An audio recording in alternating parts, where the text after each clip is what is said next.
Hello, everybody.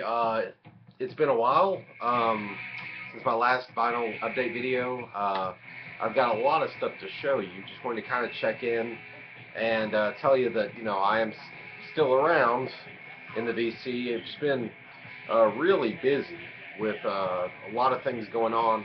Actually, some music projects that I'm actually working on. It's been taking up a lot of my free time. My old band, Women of All Nations, has sort of gotten back together. Me and the it's basically me and one other guy.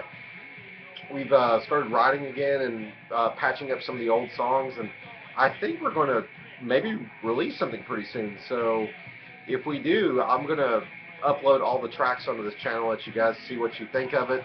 Right now, we don't really know what to do, whether to do like a split with two bands that we're both in, because we have two sets of songs. We have like folk, Bill Callahan type stuff, and we have like krautrock stuff.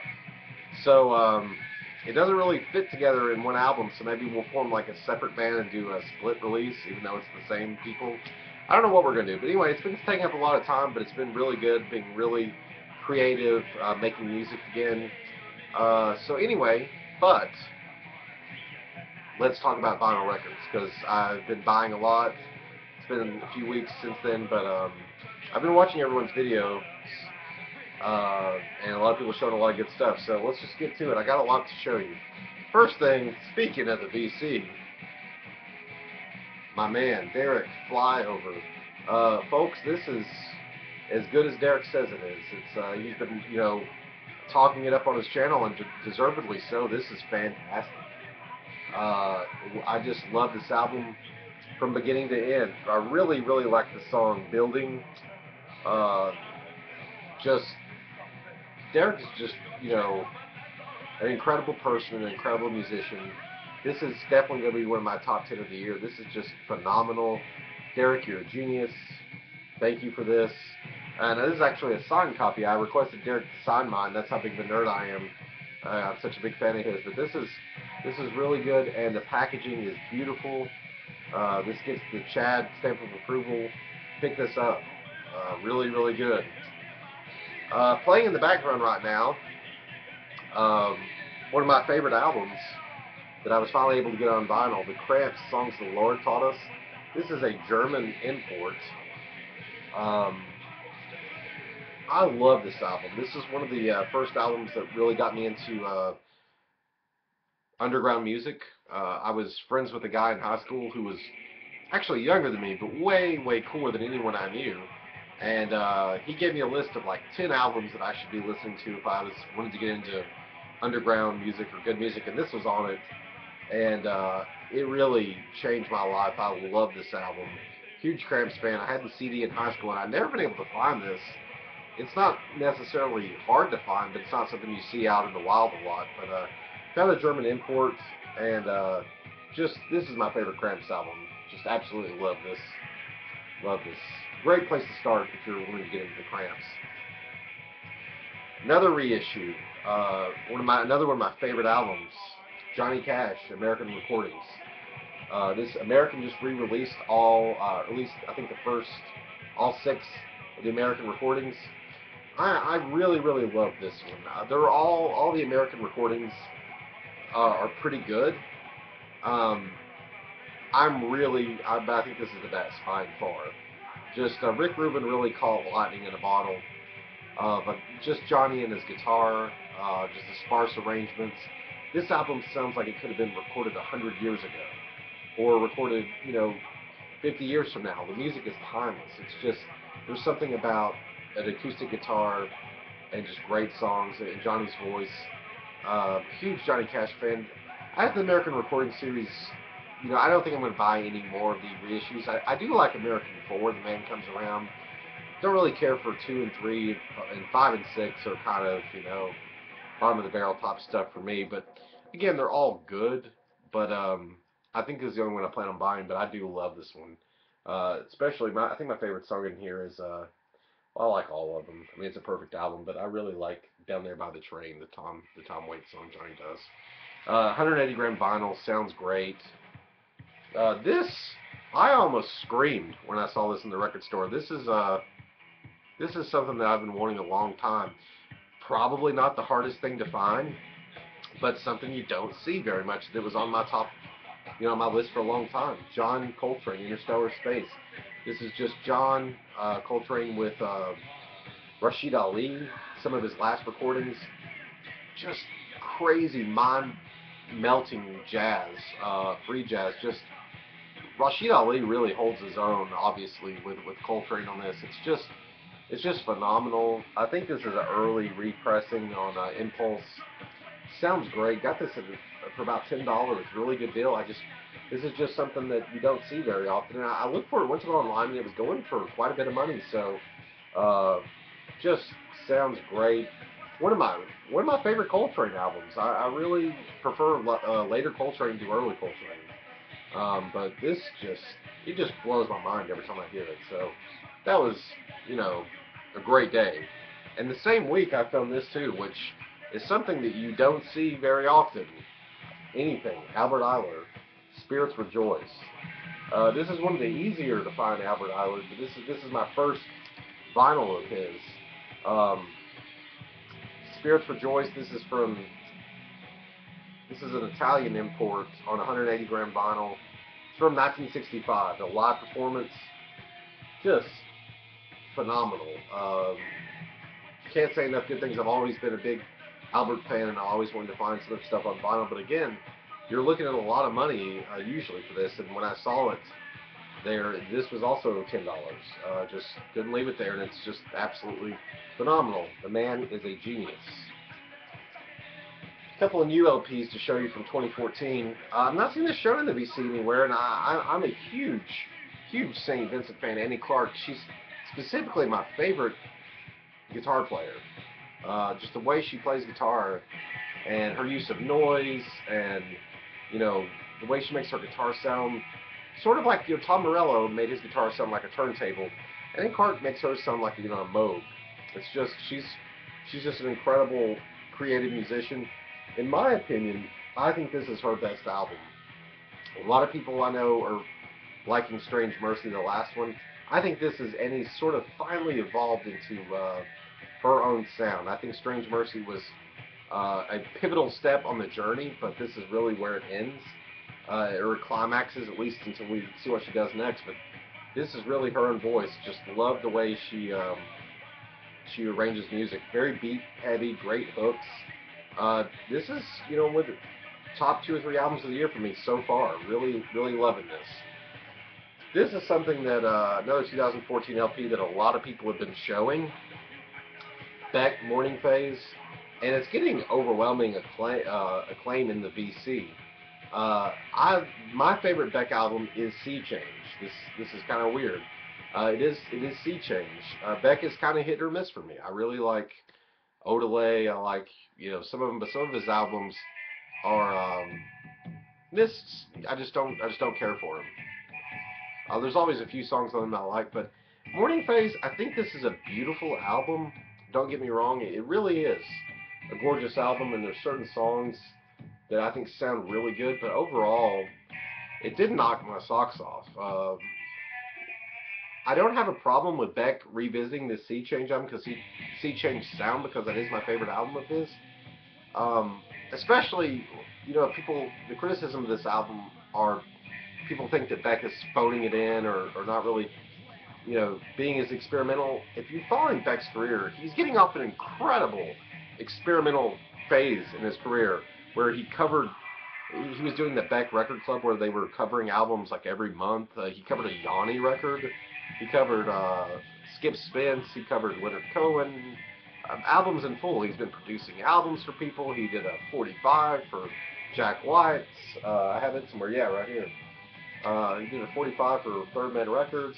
He's been produced for Charlotte Gainsbourg, and I don't know, look it up Wikipedia. He's doing incredible experimental stuff, so a straightforward change is not necessarily a bad thing for me, but I just thought some of the songs were underwhelming. I got to be honest.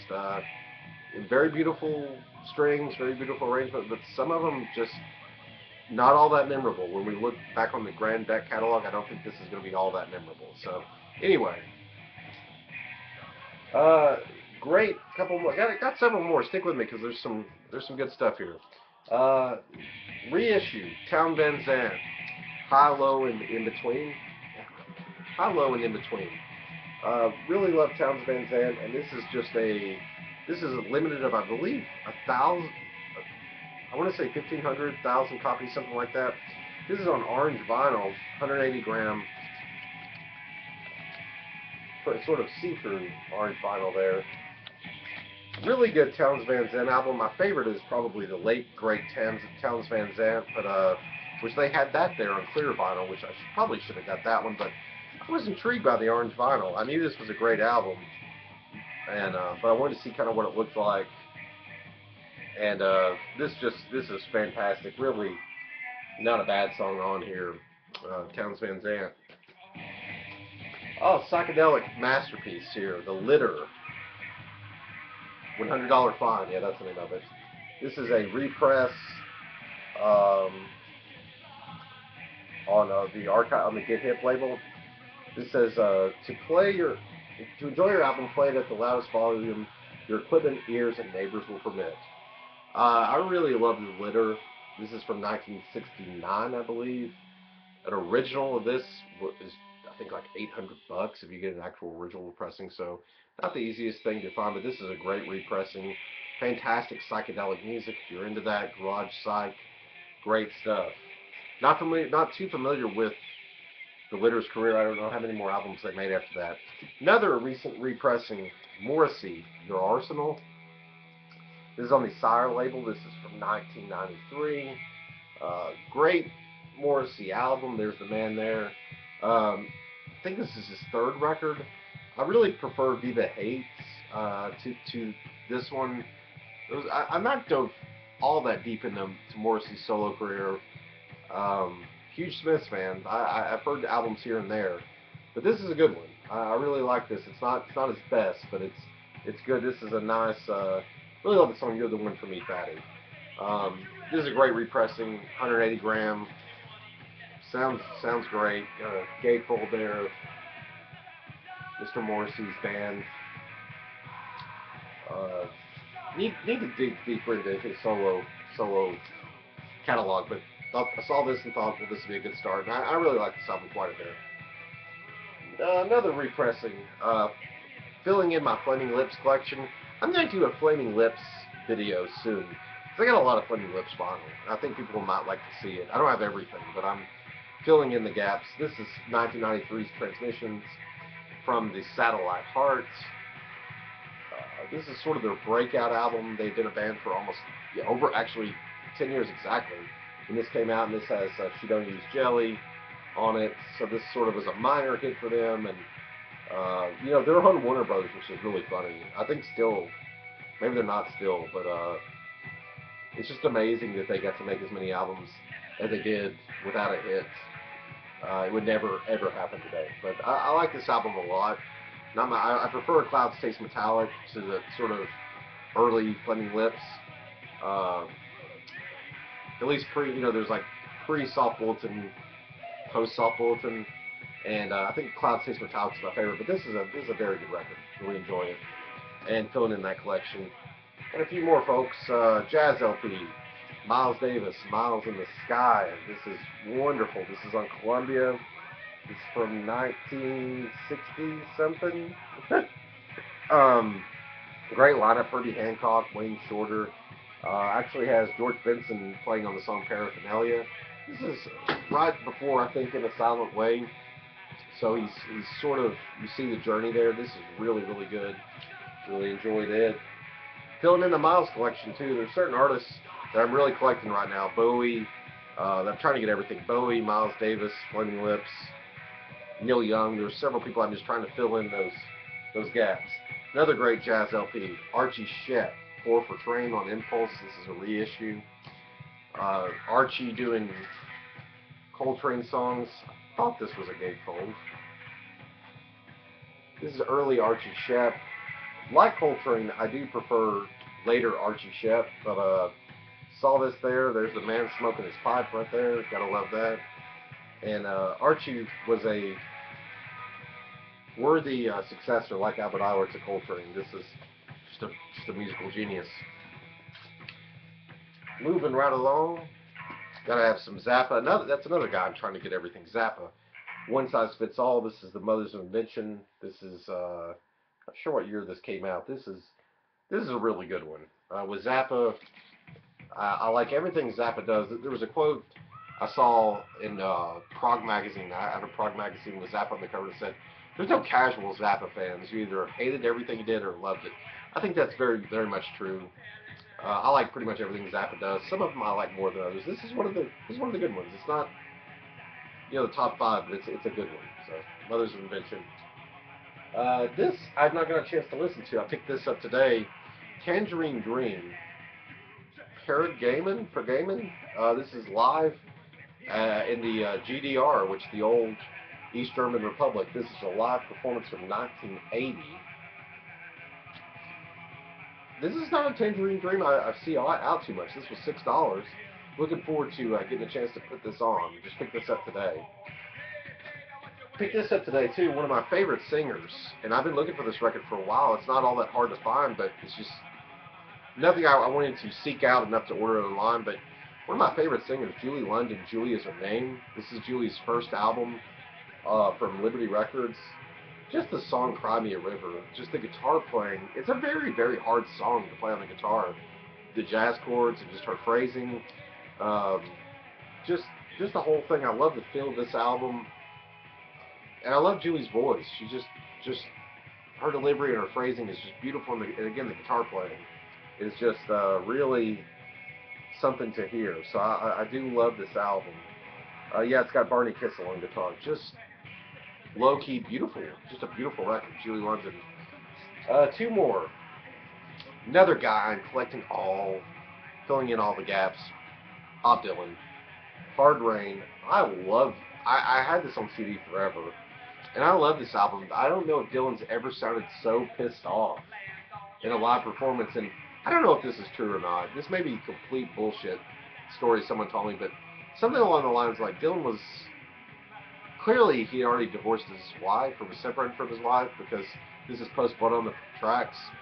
I think I'm making this up as I go along. But anyway, he had just had a fight with her or someone right before this show, and he just sounded so pissed off in all the recordings and just snarled. And you can hear it there. Still, he's not in a good mood when he did this live performance.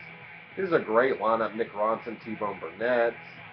Um, great, and really eclectic sort of set list. You're a Big Girl Now, Shelter from the Storm, Threw It All Away, and also Idiot Win. One of my favorite Dylan songs off Blood on the Tracks, Idiot Win. And he sounds really mad on the Idiot Win. So really, really good live Dylan. And then lastly, nothing new here to everyone, but Pink Floyd's The Wall. Got this for $2, and it plays perfect, doesn't skip at all. I'm late to the Pink Floyd gang. For the longest time, I resented Pink Floyd. I unfairly judged Pink Floyd without really hearing them because of like the type of people that wear like Pink Floyd shirts, like in high school and stoners and things. I thought, well, that's not going to be something I like. And in the last few years, I've been giving Pink Floyd a chance, and I mean they're freaking incredible. I love Pink Floyd. I think that they're a perfect example of really high art that has vast commercial appeal. It's not dumbed down or anything for commercial appeal. It's just something that works on both levels, and I really like Pink Floyd. So happy to get that. I think that may be the last song on the this side of the Cramps album. So that's a perfect time to quit, assuming it is. Anyway, it's good to see everyone. Or I guess you see me. It's good to check in. I really love the BC. Leave me some comments, and that's it. So have a fantastic rest of your Sunday. I'm going to be watching True Detective, which if you're in America and you have HBO, you need to check that out. Anyway, have a good one.